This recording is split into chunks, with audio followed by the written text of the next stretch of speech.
My beloved brothers and sisters, life is not always going to make sense. There will be moments where you feel lost. There will be days when the burden on your shoulders feels far too heavy to carry. There will be times when nothing goes according to your plan. And in those moments, you must remember one thing. Trust Allah with what you cannot control. Sometimes we think we are in charge. We try to control every outcome, every relationship, every situation. But what happens when it doesn't work out? When the things we tried so hard to fix only get worse? That's when we start to panic. We become anxious. We ask, why me? What did I do wrong? My brothers and sisters, we forget that we are not the planners of our own fate. The one who created you, who fashioned your soul, who wrote your story before you were even born, He is the one in control, and His plan is always better than ours, even when it doesn't make sense to us right now. There will be moments of difficulty, moments of pain. Perhaps your heart has been shattered. Perhaps you've lost someone you love dearly. Perhaps you've made dua again and again and you see no answer. You cry at night, you feel alone in a room full of people. And still you keep going. That's strength, that's sabr, that's silent endurance. It's not unnoticed. Allah sees every tear, hears every dua, and knows every beat of your aching heart. My beloved brothers and sisters, when a person falls ill, what's the first thing they usually do? Many people immediately think, let me take some medicine, maybe something I already have at home, I'll feel better soon. And yes, we are taught to use what is within our means. But here's the catch. When that doesn't work, panic slowly sets in. So they go to the doctor or they consult someone they trust. The doctor gives a diagnosis, prescribes medication, and they start the course. Psychologically, they feel relieved. Finally, I'm doing something about it. But what if even that doesn't help? What if the treatment doesn't seem to be working? At this point, my brothers and sisters, we need to take a step back and reflect. The reason why Allah allows a believer to go through these stages where nothing seems to work is not because He doesn't care. No, it's because He does care. He's drawing us back to the very first step we often forget, turning to Him. So many times a day we recite, Iyyaka na'budu wa iyyaka nasta'in. You alone we worship, you alone we ask for help. But when calamity strikes, where is that declaration? Where is our trust in Allah? The truth is, if we start off by depending solely on doctors or medication or our own intelligence or even what we read on Google, we're already missing the mark. There's nothing wrong with seeking help, but the mistake is relying on the means while forgetting the owner of the cure, Allah. A true believer understands that everything begins with Allah. Yes, we take the medication. Yes, we visit the doctor. But before all of that, we raise our hands and we say, oh Allah, guide me. Oh Allah, cure me. Oh Allah, make this easy for me. Because what good is physical healing if spiritually we are distant from our Maker?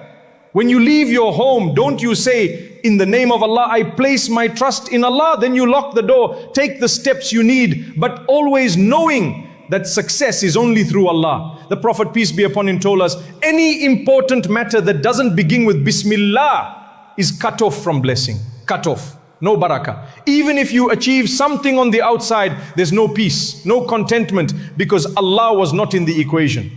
And today we're living in extremely difficult times. People are losing jobs, anxieties everywhere. Families are being torn apart. Loved ones are being buried. Health is declining. We're being shaken and we're wondering what is happening. Sometimes Allah causes all your plans to fail, not to break you, but to remind you that you never included Him in the plan. So the question is, have you placed Allah in your equation? We ask Him for help and He expects us to make an effort too. The Prophet ﷺ said, Work hard for what benefits you and put your trust in Allah. You want a job? You need sustenance? Don't just get up and walk into the world like Allah isn't part of the process. Wake up, pray your salah, make dua. Oh Allah, I'm stepping out today. Guide me to what is best. Then go out. Allah will guide your footsteps. But if you ignore Him, there will be no blessing in that job, that income, or that effort. And on the flip side, don't be from those who say, I trust Allah, and then sit at home expecting the job to land in your lap. That's not tawakkul, that's wishful thinking. The Prophet ﷺ taught us balance. You do what is in your control and trust Allah for what is beyond your control. A man once came to Umar bin Khattab, may Allah be pleased with him, after being caught stealing. When it was time for punishment, he said, how can you punish me? It was written for me to steal. Umar replied, and it was written that we would punish you too. You see, brothers and sisters, we all have a limited choice, and Allah will question how we used it. If everything was forced upon us, there would be no point in praying or doing good. But Allah gave us a choice to believe, to strive, to obey, to repent. So when you fall ill and the first thing doesn't work and the second thing fails and even the third attempt seems hopeless, know that it's not about the doctor or the medicine or the treatment. Those are only means. The cure lies with Allah. So many doctors themselves during major crises admitted, we've tried everything, we're doing what we can, but we don't know what else to do. Because ultimately the results are not in their hands. The same medication works for one person and fails for another. That is the power of Allah. Sometimes we go through difficulty, not because we've done something wrong, but because Allah wants something greater for us. When you're tested, when you feel like the walls are closing in, that's not the time to panic. That's the time to trust. That's the time to fall to your knees and cry out to the one who is in full control. Life will bring you stress, that's guaranteed. There will be moments where you sit alone staring at the ceiling, wondering, what's going on with my life? Everything feels out of place. The heart is unsettled. The mind won't stop racing. Anxiety becomes your silent companion. And in those moments, shaitan whispers, where is your Lord now? Where's the help you've been praying for? But my brothers and sisters, that is when your true belief is tested. Do you still trust Allah when you can't see the way? Do you still believe that He's a Rahman when life feels harsh? Do you still call on Him as Al-Wakil, the one who takes care of your affairs, when everything around you is falling apart? That's what true tawakkul is. It's not about trusting when things are easy. It's about holding firm when nothing makes sense. Yes, we get anxious. Even the prophets had moments of stress. Look at Musa alayhi salam. When he stood at the sea with Pharaoh behind him, his people cried, we're doomed, we're going to be caught. But what did Musa say? No, indeed my Lord is with me and He will guide me. That is the trust we need. Sometimes you're doing everything right. You're praying, making dua, avoiding sin, giving charity, and yet things are still hard. The bills are piling up. Your health is getting worse. People are turning against you. You start thinking, am I cursed? Is Allah angry with me? But that's not how it works. The Prophet, peace be upon him, was the most beloved to Allah, yet he buried his children. He was driven out of his home. He was called names. He faced hunger. He was injured, and yet he was the most blessed of all mankind. So difficulty is not a sign of Allah's anger. Sometimes it's a sign of His closeness to you. He wants you to turn to Him, not just with your tongue, but with your heart.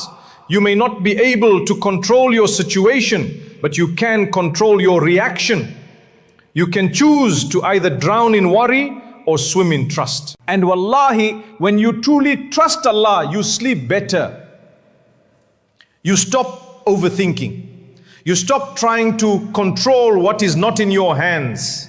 Sometimes the thing that's stressing you most, the money, the future, the illness, is already written. Worrying about it won't change it, but dua, that can change destiny. The Prophet, peace be upon him, told us that Nothing repels destiny except dua. So turn your stress into sujood. Take that anxiety and use it to call on your Rabb. Say, oh Allah, I don't understand this test, but I trust that you are preparing me for something better. And be certain, Allah is not ignoring you. He's not punishing you without purpose. He's not absent. He knows every heartbeat, every tear, every thought you're afraid to share with others. He knows, and He's waiting for you to speak to Him. So my dear brothers and sisters, don't let stress push you away from Allah. Let it pull you towards Him. We are not in control. That's the truth. We don't even control our heartbeat. We don't control the next breath. How can we possibly control what happens tomorrow or next week? But Allah, He is in control of everything. And if He is with you, what have you lost? And if He's not with you, even if the world is at your feet, you've lost everything. So tonight, just pause, breathe, and say, oh Allah, I leave what I cannot handle in your hands. I leave what I cannot fix in your power. I trust you. I know you are enough for me, because He is enough. He always was, and He always will be. When I was much younger, I remember visiting one of my scholars who had just lost his leg in an accident. It was amputated. We went to the hospital to see him, and I'll never forget, he said, Alhamdulillah, I lost my leg. I remember standing there thinking, did he say the right thing? And it wasn't just me. A few others were confused too. You're young, and someone says, Alhamdulillah, after such a big loss, you begin to wonder, is he okay? But when we asked him why, he said, what if I lost my life instead of my leg? This is a small price to pay for a second chance. Allah saved me. That's a heart that sees the wisdom of Allah even in the pain. That's the kind of heart we're supposed to have when calamity strikes. Not a heart that panics, but a heart that surrenders, a heart that trusts. How many of us can look at our biggest difficulty and say, Alhamdulillah, not out of habit, but from the core of our soul. But this is what trusting Allah truly means. It's not about understanding every trial. It's about knowing that even when you don't understand, Allah does, and He is never unjust. The Prophet, peace be upon him, told us something amazing. When Allah tests a believer, even a prick of a thorn wipes away their sins. So imagine what happens when you face real pain, loss, trauma, illness, betrayal, confusion. That stress and anxiety you carry, Allah sees it. And every tear you shed for His sake, He records it. Every time you say, Ya Allah, help me, He responds, even if you don't hear it yet. There are times when Allah holds back the solution, not because He doesn't care, but because He's perfecting the outcome. You see, Allah doesn't just want to fix your situation. He wants to fix your heart too. He wants you to taste reliance, to experience humility, to discover that when everyone else lets go of your hand, He holds it tighter. We live in a world that says, you're in control. You've got this. Manifest your reality. But we are not in control. We are weak. We break. And that's okay. Because we were not created to be in control. We were created to surrender to the one who is. Maybe your difficulty isn't going away quickly. Maybe the healing is taking time. Maybe your du'as haven't been answered yet. But don't ever think your Lord is ignoring you.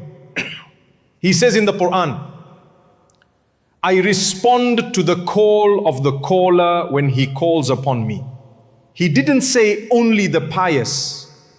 He didn't say only the perfect. He said, when He calls upon me, that's it. That means you, in your brokenness, in your confusion, in your anxiety, even when you feel distant, if you just raise your hands and say, Ya Allah, you've already been heard. So don't carry this burden alone. When you're stressed, give it to Allah. When you're anxious, give it to Allah. When you don't know what to do next, give it to Allah. Because He is the one who knows the unseen, the one who understands what you're going through even when you can't explain it, the one who can turn your darkest night into the brightest dawn. And remember, Allah will never waste your tears, never waste your pain, never waste your sabr. There is a purpose behind every hardship, and one day you look back and say, now I understand why that had to happen. But until that day comes, trust, surrender, believe, and keep going, because your Rabb is closer than you think, and He's already preparing your relief. There was a sister who lost her husband in a car crash. And subhanallah, she told us something so powerful. She said, the pain was unbearable. I cried night after night. I couldn't eat. I couldn't sleep. I couldn't even breathe properly. She said, I kept asking, why, Ya Allah? Why him? Why now? But then she said something even more beautiful. She said, eventually I stopped asking why and started saying, Ya Allah, guide me through this. That shift from questioning to trusting, that's when her heart started to heal. You see, when tragedy hits us, the pain is real. Let no one tell you to suppress it. Islam doesn't ask us to bury our emotions. Even the Prophet, peace be upon him, cried when he lost his son Ibrahim. He held him in his arms and tears rolled down his blessed cheeks. But what did he say? He said, the eyes shed tears, the heart grieves, but we do not say anything except that which pleases our Lord. That is true trust. To feel the grief, but still hold on to hope.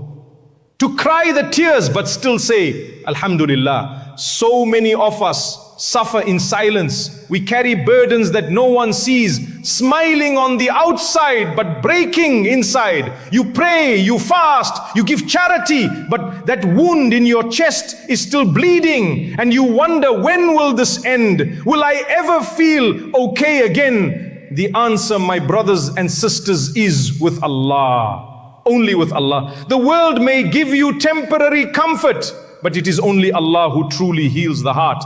Allah tells us in the Quran, indeed with a hardship comes ease. Not after hardship, with it. That means while you are hurting, while you are breaking, there's already ease hidden inside that difficulty. You just haven't seen it yet, but you will, bi-iznillah, you will. Sometimes we think trusting Allah means everything will get better immediately, but that's not always the case. Sometimes trusting Allah means believing that even if things don't get better, He will give you the strength to handle it. And that's a different kind of miracle, because strength is not the absence of pain. Strength is standing in prayer when your legs feel weak. It's raising your hands in dua when your heart feels shattered. It's saying Alhamdulillah when your world feels upside down. And don't think Allah doesn't notice that. Wallahi, He sees every second of your struggle. He hears the silent cries. He counts every heartbeat of pain, and He rewards you for it all, even if no one else sees it. You might feel like your life is out of control, that you've lost direction, but remember,